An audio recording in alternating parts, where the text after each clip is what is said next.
Hello everyone, I'm here with a little Tsa Tsa making update. As you can hear, we're having a storm here. Um, and I know that I should be using my tile instead of this plate to do this because this tile is flat, it makes more sense. But I cannot go out into the commercial building and get my tile. So basically, I made a clay or a paste using that YouTube tutorial that I posted where the lady used joint compound and then she used, let's see, paper pulp and some other things. And so far I have found I really like it. This is some of it right here. It's very drying.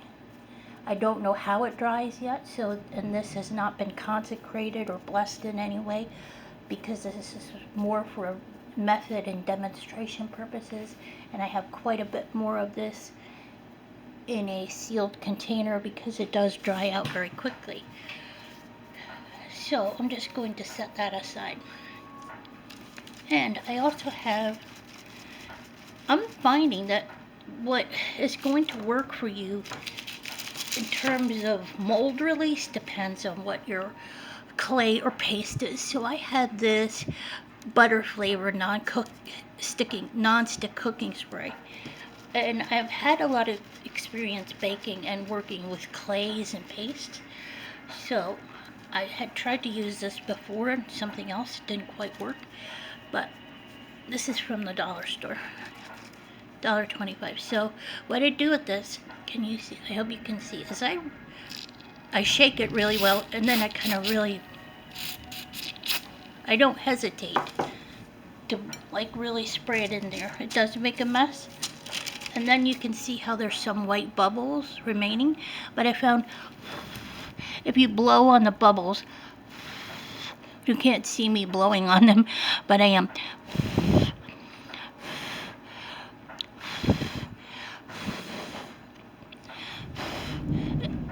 If you blow on those bubbles, it's going to help distribute this and thin it out. Sometimes I take this, if there's way too much in there, and I just lightly dab. So I did that on that one. Usually I don't have to do that. My hands are very dry from having worked with this already. I still see a little too much right there, so I'm going to take the rag and just lightly blot it out. This, like I said, does get messy, so, and this is very how do I describe it? I guess primitive. There's no fancy tools or anything being used here. And you start pinching off a piece of that clay paste and pressing it in there.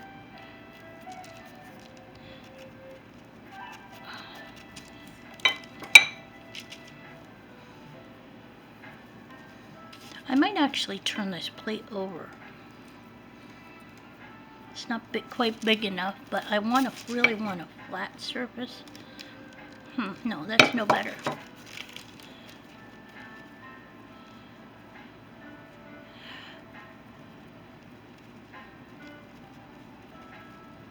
So then I'm going to, this is basically the same thing as a hammer would.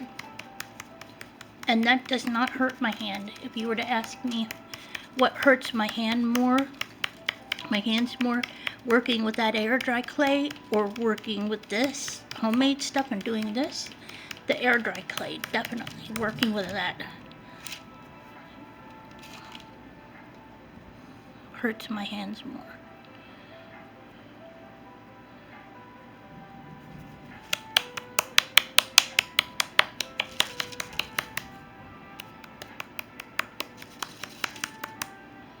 And then I'm going to,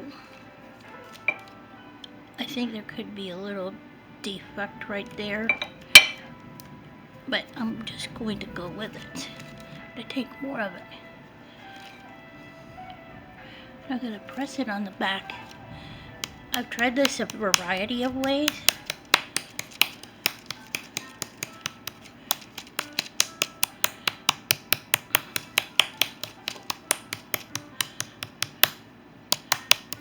This is not very even, but it is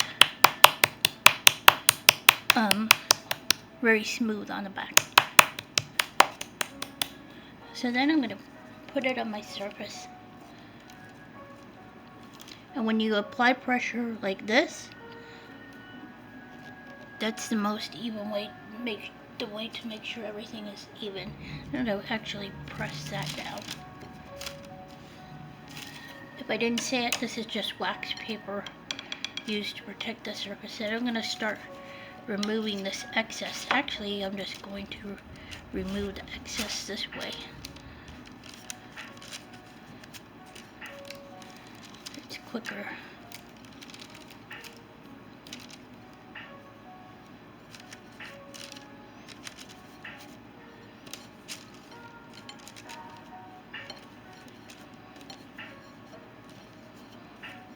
I like it that this has paper in it.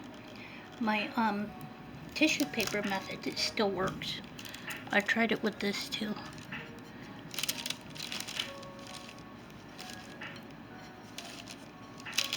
So I'm going to press down again.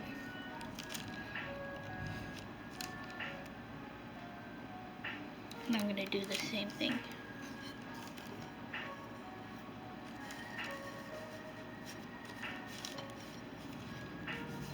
If you're afraid to get dirty or messy, this is probably not the thing for you. And like I said, this is nothing fancy or high-tech.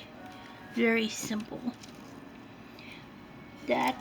This paste or clay recipe calls for baby oil, and I did not have that here.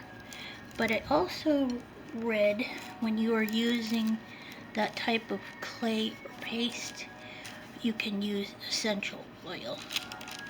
I plan on showing you the short little videos I made because I did the paper pulp a little differently. Now, I hope this is still on the camera. Lift this up. There's too much resistance right now.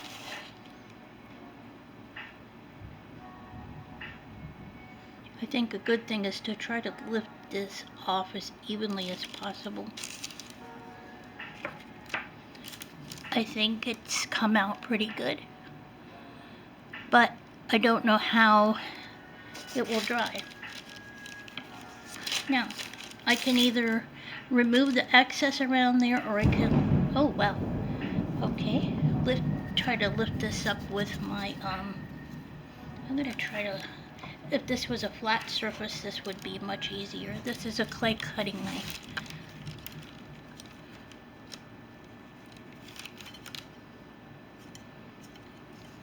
Actually, that's helping to make the shape better. That's not something I've tried before.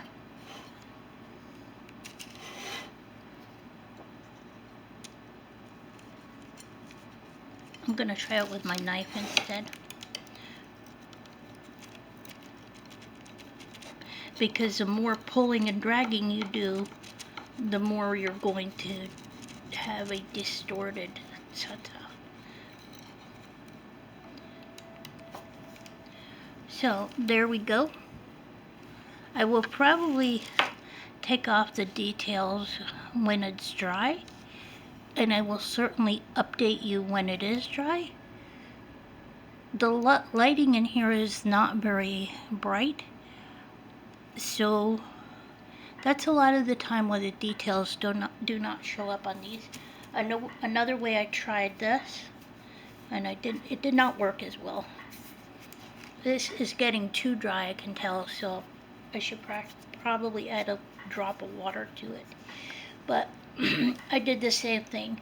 I sprayed the mold with the no stick spray, and then I just, oh goodness, and I basically pressed down like that, and but I had a lot more clay, and I did the same kind of thing. I trimmed around the sides, And even that one has come out pretty good. Except for there's some distortion right there. I think there's actually something wrong with my molds too.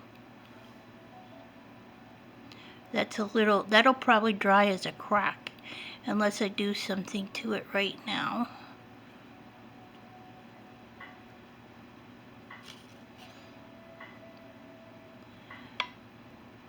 So that method where you just put a ball of the clay or paste on a plate and then press down, it does work, but I prefer the other way better. And I've tried this repeatedly, so I think there's some distortion right there too. Okay, everyone.